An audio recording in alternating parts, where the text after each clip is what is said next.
ఇదేరా మీ దగ్గర వచ్చిన చిక్కు. అయినా డబ్బులు తీసుకుని మరీ నన్ను ఓడించారు కదరా. అయ్యా అనుభవించండి.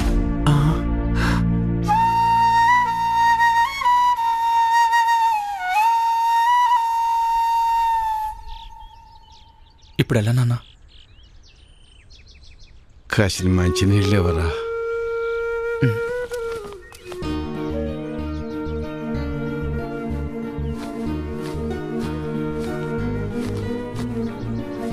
తీసుకున్నాను.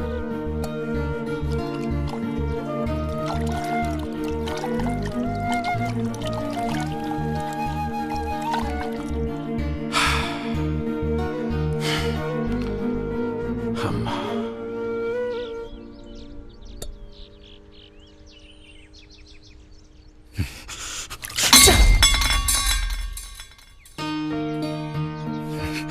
కన్న తల్లిని కాపాడుకోలేని బతుకు కూడా ఓ బతికేనా?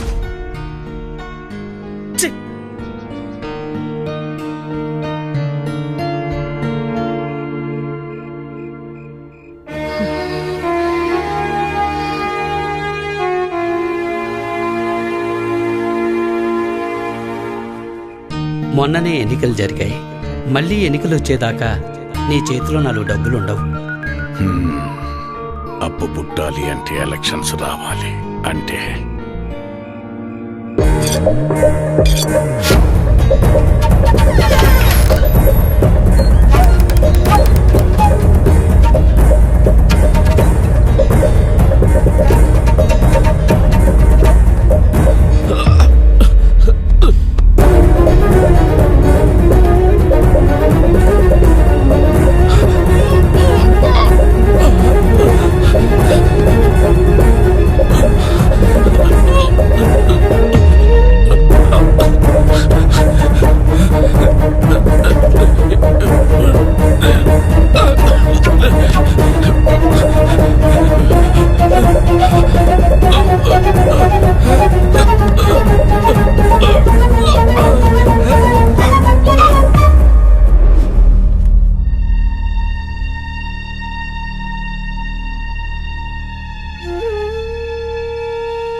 ఇప్పుడు మిమ్మల్ని నన్నెందుకు చంపడానికి వచ్చారని అడగాలా, లేక నన్ను చంపడానికి వచ్చి ఎందుకు కాపాడారని అడగాలా? ఏమని అడగాలి? ఆవేశంలో మిమ్మల్ని చంపాలని వచ్చిన మాట నిజమేనయ్యా.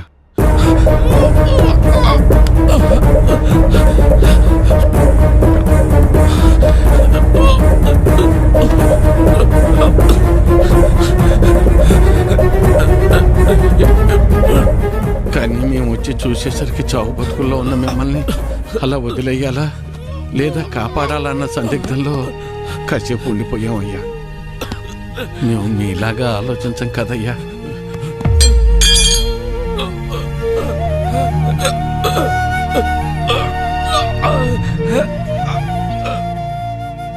మేము సామాన్యులం, అందుకే మిమ్మల్ని కాపాడామయ్యా.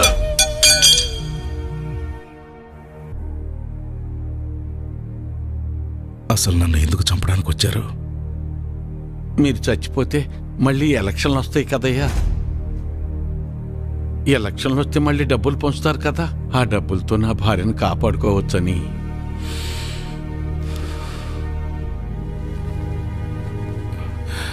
డబ్బు పారేస్తే దేనైనా సొంతం చేసుకోవచ్చు అనుకునే మాకు నువ్వు మాట్లాడిన ఒక్క మాట చాలు మేమెంత పెద్ద తప్పు చేసామో తెలియటానికి. నన్ను క్షమించు వీరన్నా. అయ్యో, నీ భార్యను కాపాడే బాధ్యత నాది. ఎంత ఖర్చైనా పర్వాలేదు, నేను చూసుకుంటాను. అయ్యో,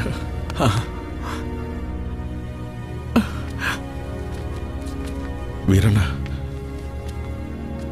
అయ్యా, నీ కూతురు ఏ తప్పు చేయలేదు. ఆ లెటర్ మేమే రాయించాం.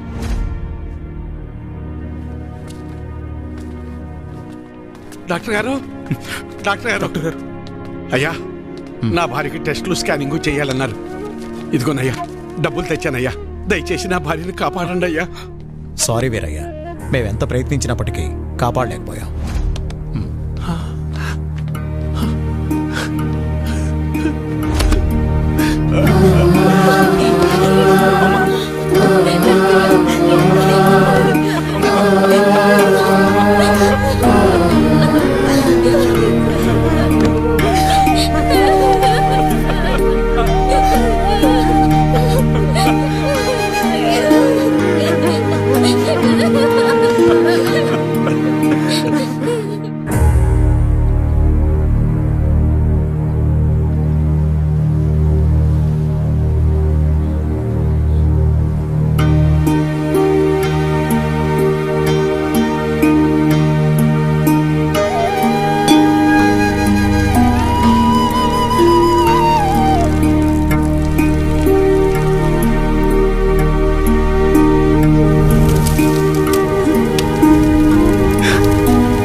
అంతా నేనే చేశాను.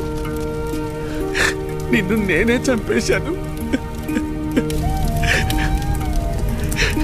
అగ్ని సాక్షిగా నీకు తోడుంటానని మాటిచ్చాను. కానీ అదే అగ్గిలో నువ్వు కాలి బుక్కైపోతుంటే ఏమీ చేతగాని వాళ్ళ చూస్తూ ఉన్నా. 7 అడుగులు నడిస్తే ఆ బంధం 7 జన్మల పాటు ఉంటుందంటారు. వద్దు వద్దు, ఇక నేను నీకు భర్తగా ఇంకా ఏ జన్మలోనూ రాకూడదు లక్ష్మి, రాకూడదు. నన్ను క్షమించు లక్ష్మి, నన్ను క్షమించు.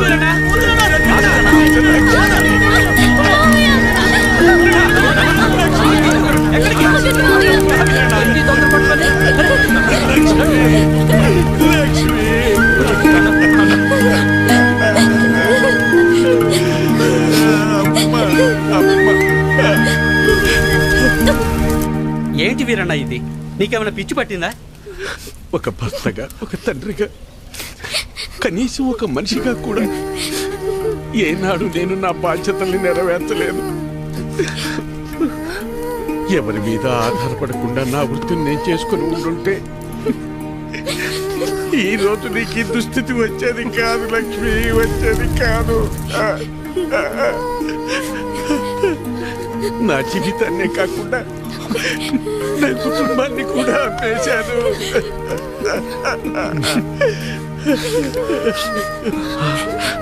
ఎవరో వేసే పిచ్చ మీద ఆధారపడి బతికేలా చేశారు. చివరకు నా భార్య ప్రాణం కోసం కూడా చేతులు చాచి అడుక్కునేంతగా దిగజారిపోయాను.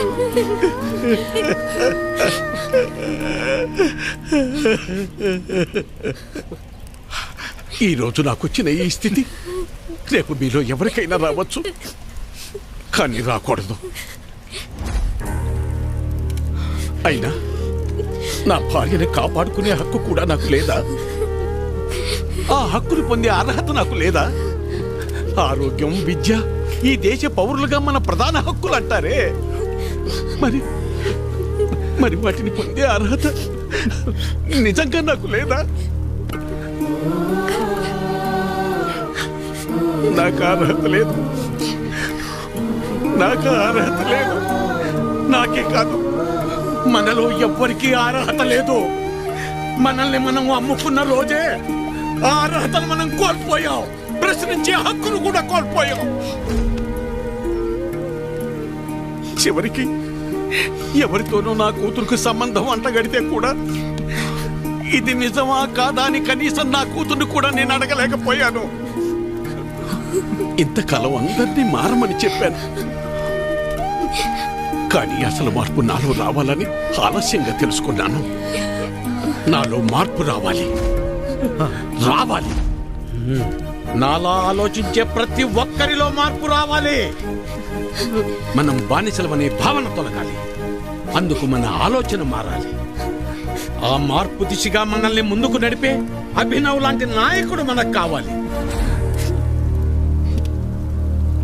అయినా ఆ కుర్రాడు చాలాసార్లు చెప్పాడు నన్ను మారమని. నాలాంటి వాళ్ళలో మార్పు కోసం అతను చాలా తపన పడ్డాడు. మనందరం అతనికి ఏమిచ్చాం? అతన్ని ఊరి నుంచి తరివేద్దాం అనుకున్నాం. మనం ఇకనైనా మేల్కొందాం.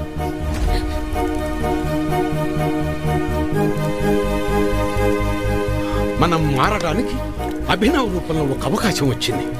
ఆ అవకాశాన్ని మనం చేజార్చుకోవద్దు, చేజార్చుకోవద్దు.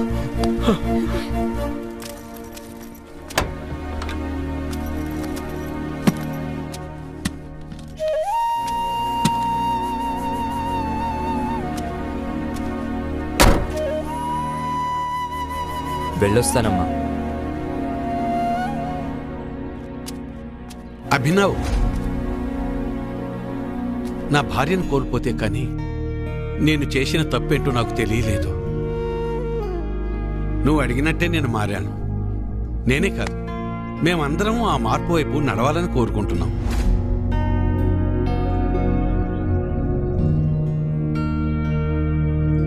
మా నాయకుడిగా ఉండి మమ్మల్ని ఆ దిశగా నడిపించు. ప్రశ్నించే నీ గొంతుకు మా గాళాన్ని కూడా జోడించి ఆ ప్రశ్నకు ఊపిరిపోద్దాం. నేను నాయకుడిని అవుదామని కాదండి, మీలో ఈ మార్పు కోసమే నా ఈ తపన. విద్య, వైద్యం, వాక్ స్వాతంత్రం ఎలాగైతే మన ప్రాథమిక హక్కులో, మన సమస్యల కోసం పోరాడటం, వాటిని ప్రశ్నించడం కూడా మన ప్రాథమిక హక్కే. కానీ ఎప్పుడైతే మనం మన ఓటు నమ్ముకుంటున్నామో మనం ఆ హక్కుని కోల్పోతున్నాం. అందరూ అనుకునేలా ఓట్ అనేది ఒక హక్కు కాదండి, అది మన బాధ్యత.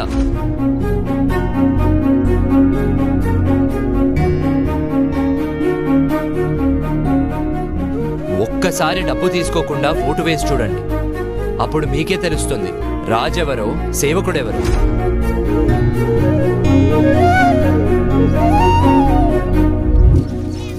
అమ్మా తల్లి, నమస్తే. రేపు వచ్చే ఎలక్షన్లో మీ ఓటు నాకేసి తప్పకుండా నన్ను గెలిపించాలి. డబ్బులు ఏమిస్తావు? ఏంటి డబ్బా? 2000 2000 ఓటుకి. మా ఇంట్లో 4 ఓట్లున్నాయి. 4 ఓట్లంటరా? 8000 ఇచ్చేరా. ఆగు, సంవత్సరానికి ఏమిస్తావు? 96,000 సరిగ్గా చూసావా? చూశానన్నా. ఇచ్చేరా 96,000. ఆగు, 5 సంవత్సరాలకి ఏమిస్తావు? 4,80,000 తల్లి నీకు నమస్కారం. నీ ఓటు వద్దు, మాకేం వద్దు. నమస్కారం తల్లి, నమస్కారం. వెళ్ళేళ్ళు, నా ఓటే కొంటావా? వెళ్ళండి.